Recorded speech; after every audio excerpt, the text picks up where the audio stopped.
Black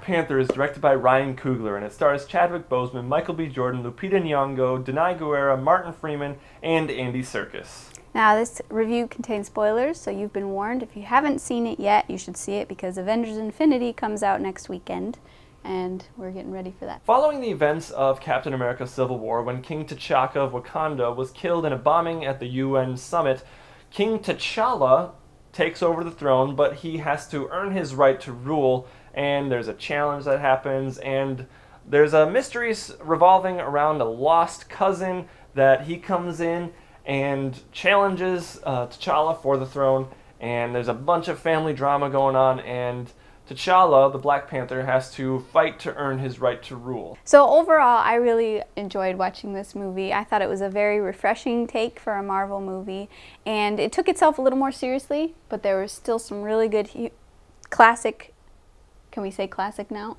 Because it's classic Marvel humor in it that was just subtle and just perfectly timed, and it was just really, really enjoyable. Yeah, coming off the heels of Thor Ragnarok, which was, in my opinion, more comedy than action. Yeah, there were some great action moments, action scenes in that movie, but it was more comedy. This one took it to a different direction, and it got rid of most of the comedy. Like you said, there's some good moments where you got a chuckle out of it, but yes, it was a much more serious movie, a much more serious tone, and to be honest, I thought it was a really refreshing, not an origin story necessarily, but a good backstory on Black Panther and what Wakanda really is.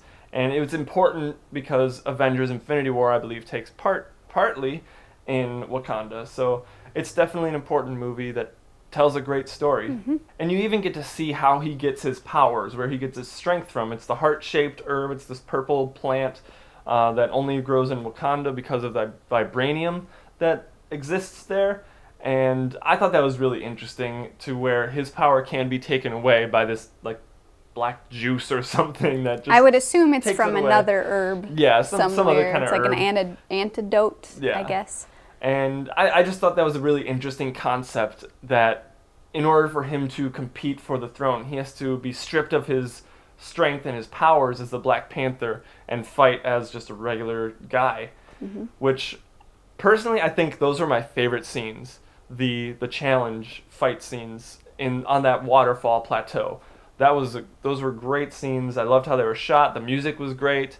And the fight scenes were well choreographed. And the fight scenes were very realistic in the sense that the way they were shot, you can see things happening and them punching each other and actually going at it, as opposed to lots of jump cuts back and forth between, where you kind of know, you get the impression of what's going on. Mm-hmm. But this one, you can actually see what's happening, and you see the punches being punched.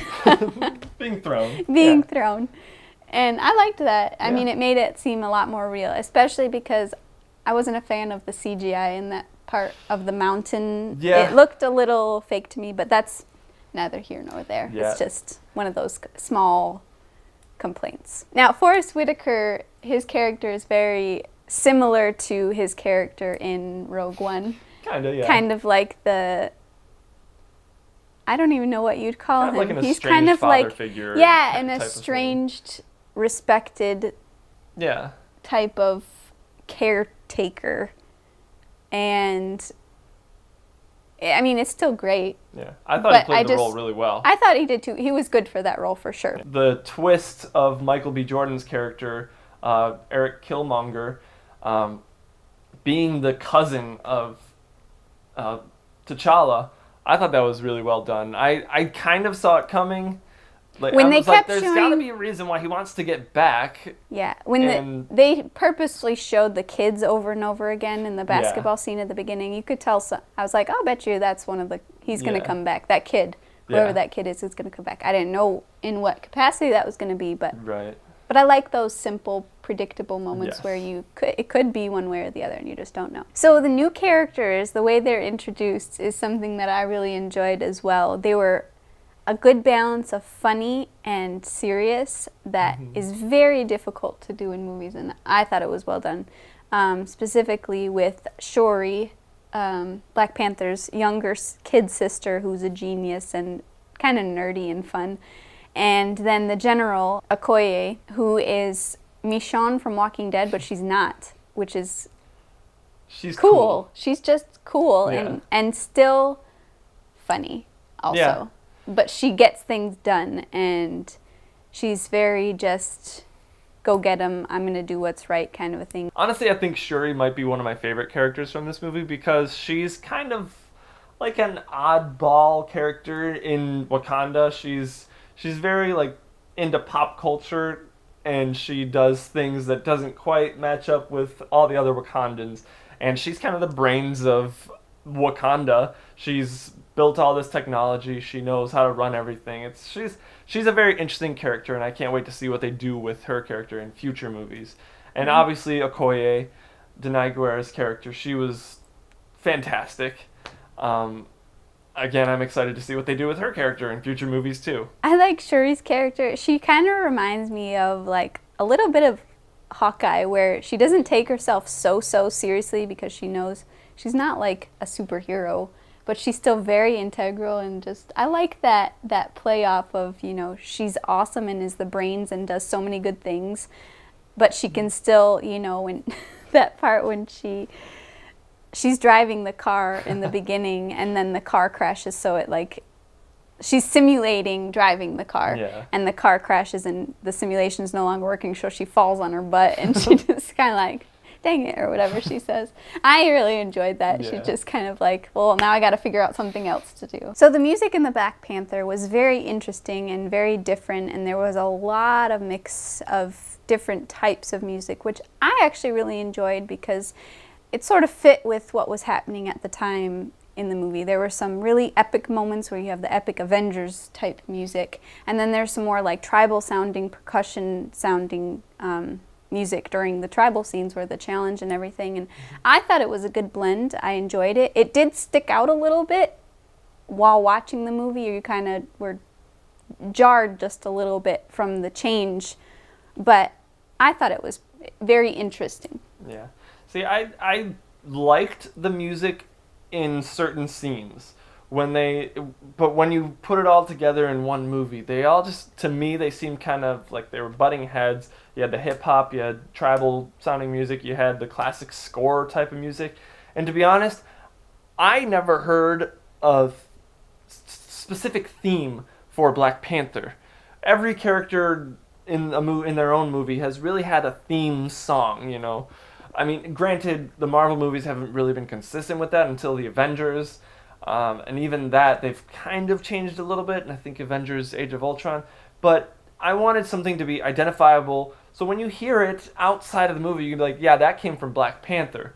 I didn't hear anything that would bring back the fact that these songs are from Black Panther, and that, to me, was a pretty big negative, because I listened to the music and I was like, it fit for the scenes with Killmonger in it, because he's kind of, you know, he's from the States and he's bringing over that culture, which is the hip hop, and then you got being in Wakanda, and that's more of the classic score music, the epic music, again with the challenge and the tribal music, but it just, again, it was clashing for me.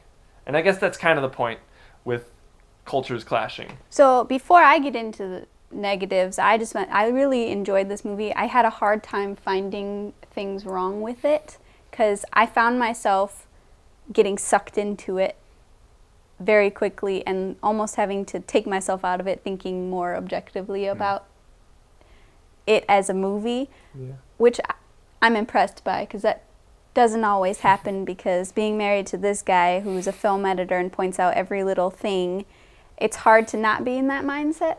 So that's one of the reasons why I did like it. Now, with that being said, there still are some things in the movie that I did not like. One of the issues I had was I really like Andy Serkis's character of Claw, and I felt like his death was a little anticlimactic, and I was really disappointed. I was like, no, I want him and the other guy to work together. Yeah. And would have been cool. What? But at the same point, I understand, because then in the beginning, it's hard because there are two very, very well done villains. Yeah. Claw is a very, very interesting character in and of himself. And then you have Killmonger, who is also a very interesting character who has a very sad backstory. That's really interesting. But the fact that there are two villains at the beginning is hard to figure out what to do with them, because you kind of need, for this movie in particular, which has a very standard formulaic bad guy versus good guy type of storyline, that you can't really have two bad guys. So I get it, but I also was really disappointed. I wish he would have just kind of disappeared, but it's okay. I still really liked it. Like Karen said, I was a little disappointed that they killed off Claw. It did feel a little anticlimactic, like he's just dead all of a sudden. When they introduced him in Avengers Age of Ultron, everyone got excited because they're like, hey, that is the guy, the villain, the main villain, I thought, for Black Panther. And then they just kill him off nonchalantly. Like, Black Panther didn't even get to kill him. And it makes sense for the story, because that's what really gives Killmonger the ability to get to Wakanda and to get into Wakanda and challenge for the throne. But again, I wanted Claw to do more stuff in this movie. I liked Andy Serkis playing this character. He was just very excited the entire time, and in a good way, not in a bad way. Another big negative of mine is the CGI during the fight scenes, in particular the one on the train tracks. It just kind of, when Black Panther gets flown out and he like grabs onto one of those pillars and swings around, it reminded me a little too much of the early days of Marvel with like Daredevil, Elektra, and Catwoman. Well, I guess Catwoman is DC, but you know, it looked like all those movies just for a quick instant, and it took me out of the movie, and I was like, that is totally CGI. And yeah, there were other parts like the rhinos. Those, honestly, I didn't think they needed those to be in the movie because they just didn't look that great. I thought they looked cool. I just was like, yeah, they looked cool. When they came in, I was like, real. I was like, what? Yeah, and a rhinoceros cannot stop that fast. When Okoye just steps in front of it, I was like, that wouldn't happen. She'd be gone. I really liked Black Panther from the very beginning. It sucked me in, and it kept my attention through pretty much the entire thing. There were a couple points, like I said, with jarring music and certain aspects of realness that kind of jolted me out of it, but for the most part it really kept me interested the whole time. So I give Black Panther an A-. I just really enjoyed all of the characters, the way it was filmed, the music, everything was just very well balanced, and it was just a really enjoyable movie to watch. I agree. It was a very enjoyable movie. It was different enough from the other Marvel movies to kind of just be a breath of fresh air. And I also give Black Panther an A-.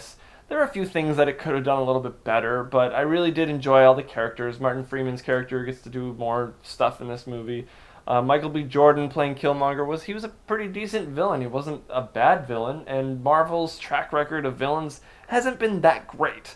But he was a pretty decent villain, and it was nice to see more backstory and the culture of Wakanda and what Black Panther will be bringing to the rest of the Marvel Cinematic Universe.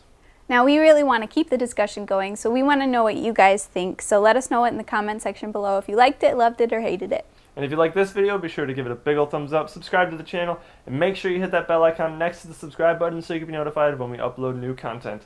And as always, thank you so much for watching, and we'll see you in the next video.